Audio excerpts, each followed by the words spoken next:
네, 여러분 안녕하십니까. 어제 있었던 배현진 테러 사건을 다시 한번 정리해 드리겠습니다. 어제는 4월 10일 총선이 76일 남은 시점입니다. 그리고 이재명 테러가 있은 지 23일 만에 벌어진 일이라고 할 수 있습니다. 정말 무차별 피습.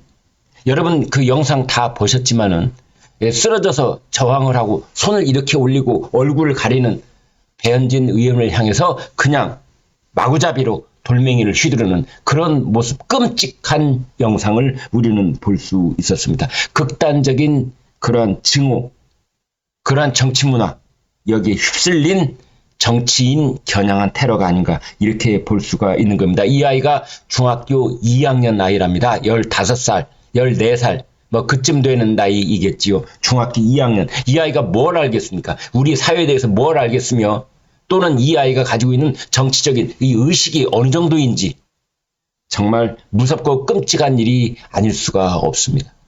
우리가 중동 지역에서 테러를 여러 차례 보면 거기에도 이 정도 나이, 10서너 살 아이들이 동원되는 경우를 볼 수가 있는데 이런 아이가 그런 쪽으로 만약 흡수가 됐다면은 그런 끔찍한 사람을 여러 목숨을 앗아가는 그런 폭탄 테러도 벌일 수 있는 그러한 증오와 극단적인 정치 문화가 우리 땅에도 이제 독버섯처럼 자라나고 있는 것이 아닌가 이런 무시무시한 생각도 아니할 수가 없는 겁니다. 어제 오후 5시쯤이었습니다. 서울 강남구 신사동에 있는 한 건물에서 이 아이가 배현진 의원에게 달려들어서 18초 동안 그리고 15차례 그러니까 1초에 거의 한 번꼴로 탁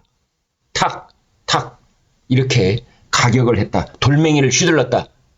이 주먹만한 돌멩이를 계속 휘둘렀다. 이렇게 볼 수 있는 겁니다. 이 아이가 마스크를 쓰고 있었다고 그러는데요. 참 천연덕스럽게도 배현진 의원에게 다가가서 일단 신분 확인부터 하는 것 아니겠습니까? 국민의힘 배현진 의원이시죠? 이렇게 2차례 물었답니다.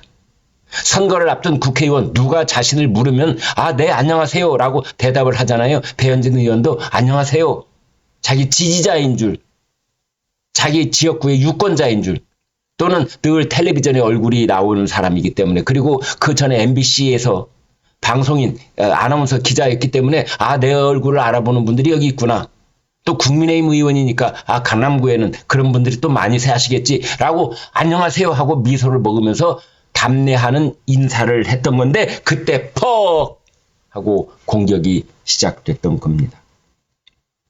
바닥에 쓰러진 이후에도 저항하는 배현진 의원을 향해서 10여 차례 더 공격을 이어갔는데 이를 발견한 시민들이 제지하지 않았으면은 공격이 중단되지 않았을 뻔했던 겁니다. 이날 배현진 의원은 국회 일정을 마치고 개인적인 어떤 용무가 있어서 강남을 찾았다. 이렇게 지금 배현진 의원실은 설명을 하고 있습니다. 이 아이가 도대체 그 일정을 어떻게 알았는지 배현진 의원의 개인적인 강남 일정의 그 동선을 어떻게 미리 알아냈는지 공개된 일정이 아니기 때문에 말이죠.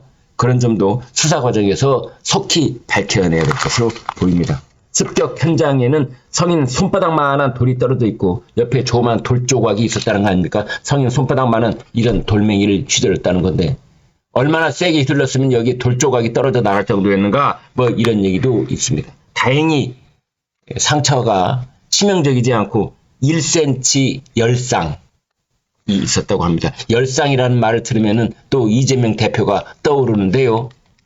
소방이 119 현장에서 제1보가 열상이었다는 건데 이걸 가지고 지금 더불어민주당이 난리를 피우고 있는 거 아닙니까? 열상이라는 게 뭐 축소 조작했다. 뭐 이런 식의 지금 반대 논리를 펴면서 지금 그때 그 당시에 있던 구급대원 경찰 총리실 대테러센터 여기를 뭐 고발하고 지금 그런 상황이 펼쳐져 있어서 그런데 여기는 정확하게 열상 이렇게 표현하는 것을 또 볼 수 있습니다. 이거야말로 돌멩이로 그렇게 18차례나 15번이나 휘둘러서 머리를 맞았는데 이거야말로 중상 아닙니까? 아무튼 이 한강을 건너서 그 위에 있는 순천향대 병원에서 응급 수술을 받았고 이번에는 박석규 신경외과 교수가 바로 브리핑을 했습니다. 1cm 정도 열상을 2차례 봉합을 했습니다. 컴퓨터 단층 촬영 CT 검사 결과 뇌 출혈은 없었습니다. 이렇게 말했습니다. 한동훈 비대위원장 사건 직후에 병원을 찾았습니다. 배 의원이 잘 이겨내고 있습니다. 국민들께서 너무 걱정하지 마시라는 말을 전해달라는 배 의원의 부탁이 있었다라고 말했습니다. 한동훈 위원장, 배 의원이 테러범에게 피습을 당했는데 절대 일어나서는 안 되는 일이 일어났고 진상을 명확하게 밝혀 범인을 엄벌해야 된다. 그랬고요. 그 다음에 아무튼 이재명 대표 역시 페이스북에 믿을 수 없는 사건에 상처가 저릿되온다. 어떠한 정치 테러도 용납해서는 안 된다라고 말을 했습니다. 자, 이 사건 제가 저 나름대로 정리를 해보겠습니다. 1번 배우가 누구냐? 배우가 있느냐? 이겁니다. 이거 정말 철저하게 밝혀내야 되는 겁니다. 두 번째, 15살짜리 중학교 2학년짜리의 어떤 자생적이고 단독 범행이었느냐? 그 여부도 밝혀내야 되는 겁니다. 요즘은 아이가 아닙니다. 아이가 어른보다 더 무서울 때가 있습니다. 세 번째, 이 아이의 부모는 어떤 사람들인가? 또 매우 궁금합니다. 이 부모는 어떤 직업을 가진 사람이고 이 부모는 어떤 정치 정당에 가입한 사람인가? 그 점 정말 궁금합니다. 그 다음에 네 번째, 이 아이는 어떤 학교를 다니고 있고 학교에서는 어떤 교육을 받고 이 아이에게 수업에 들어오는 선생님들 중에는 전교조 선생님이 몇 명이나 되고 이 아이가 학교에서 배우는 내용 중에서 이런 정치 사상과 관련된 내용은 얼마나 있었으며 그런 것들로부터 이 아이는 얼마나 물들었는지 이런 것도 매우 궁금합니다. 다섯 번째는 이 아이가 만나는 친구들입니다. 이 아이가 만나는 친구들, 동년배도 있을 거고 형도 있을 겁니다.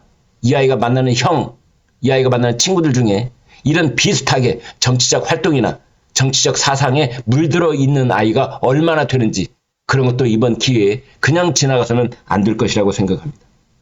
여섯 번째, 이 아이가 인터넷상에서 유튜브에서 또는 다른 블로그나 그 다음에 카페 이런 데에서 어떤 동아리에 이 아이가 가입해 있고 하루 일과 중에 이런 데 들어가서 얼마나 시간을 보내고 있는지 그런 것도 밝혀야 되고 이 아이가 인터넷 공간에 남긴 글, 이 아이가 남긴 메모, 메시지 이런 것들도 철저하게 이번에 조사를 해서 아무튼 경찰에서 이 아이를 둘러싼 그 모든 것을 확실하고 철저하게 밝혀야 된다고 저는 생각을 합니다. 정말 세상이 무섭습니다.